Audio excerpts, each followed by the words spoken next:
They say betrayal cuts deepest when it comes from blood. But what do you do when the same blood begs you for mercy while tearing your world apart? This is the story of love, betrayal, and a choice no woman should ever have to make. I, Adesewa, the first daughter of the Adeyemi's family, was raised to lead, responsible, focused, always putting others first. At 26, I was the first to graduate, the first to get a job at the bank, and eventually the first to get married. My husband, Femi, was every girl's dream. Charming, intelligent, successful. We met during a corporate training in Lagos. Within a year, we were married. Our wedding was the talk of the town. My parents beamed with pride. My younger sister, Dara, was my maid of honor. Dara, sweet, stubborn Dara, just 19 at the time. She had this way of making everyone fall in love with her smile. She was still in Polytechnic, studying mass communication.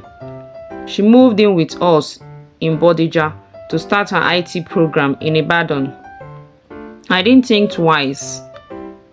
At first, everything seemed fine. Dara helped with chores. Femi treated her like a little sister. But slowly, things changed. Femi, who used to rush home to see me, started staying out late. Dara, who used to joke and gist with me, became secretive, always glued to her phone. One afternoon, I came home early from work, feeling sick. I heard whispers coming from the kitchen, their voices low, intimate. I called out. They both jumped apart like school children caught stealing meat from the pot. I ignored it, or maybe I didn't want to believe it. 2 months later, Dara fainted while doing laundry. We rushed her to a nearby clinic. After a few tests, the nurse smiled and said, "Congratulations, she's about 7 weeks pregnant." I was confused. Who? I asked. "She is," the nurse pointed at Dara, who refused to meet my eyes. I froze. Later that night, I sat her down in the living room. My hands were shaking. "Dara, who is responsible?" I asked, voice barely above a whisper. She cried, covered her face. Then she whispered, "Femi." I couldn't breathe. I remember the room spinning. I remember laughing. A loud, bitter laugh that came from a place of deep pain. "And you're sure?" I asked. She nodded. Then, like a dagger, she added, "I didn't plan it, but I love him."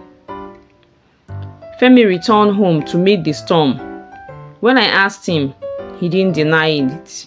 "It was a mistake," he said, staring at the floor. "It happened just once." I turned to Dara. She was crying. "Once, you said you love him?" I screamed. She ran into the room.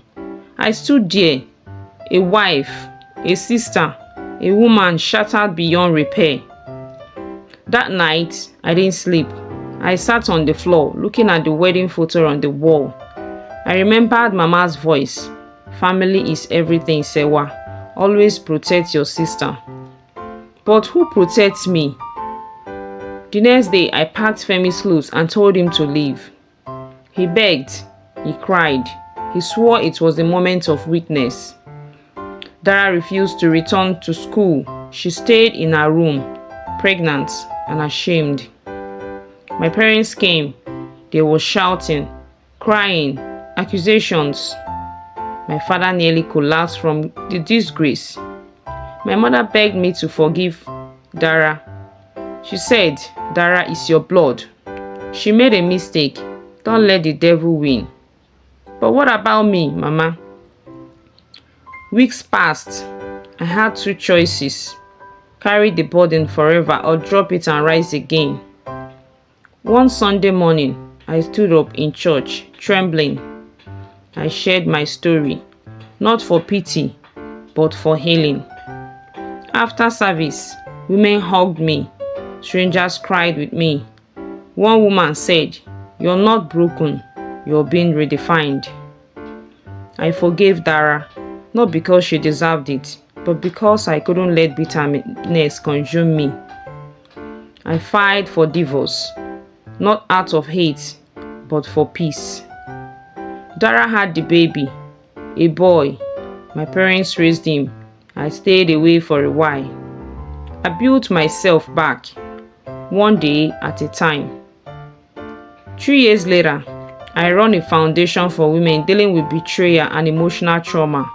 I tell my story not with shame, but with power. Because love should not make you a fool, and forgiveness is not weakness. I forgave, but I didn't forget. My sister made a terrible mistake. So did my husband. But I chose me, and I survived. Not all storms come to destroy you. Some come to clear your path. When the people closest to you break your heart, don't lose yourself trying to hold the pieces together. Choose peace. Choose healing. Choose yourself. Thank you for viewing my channel and listening to the story. Hope you did enjoy it. Do well to like, share and subscribe, and put down some things on the comment section. And hope you get back to see more interesting stories. Thank you.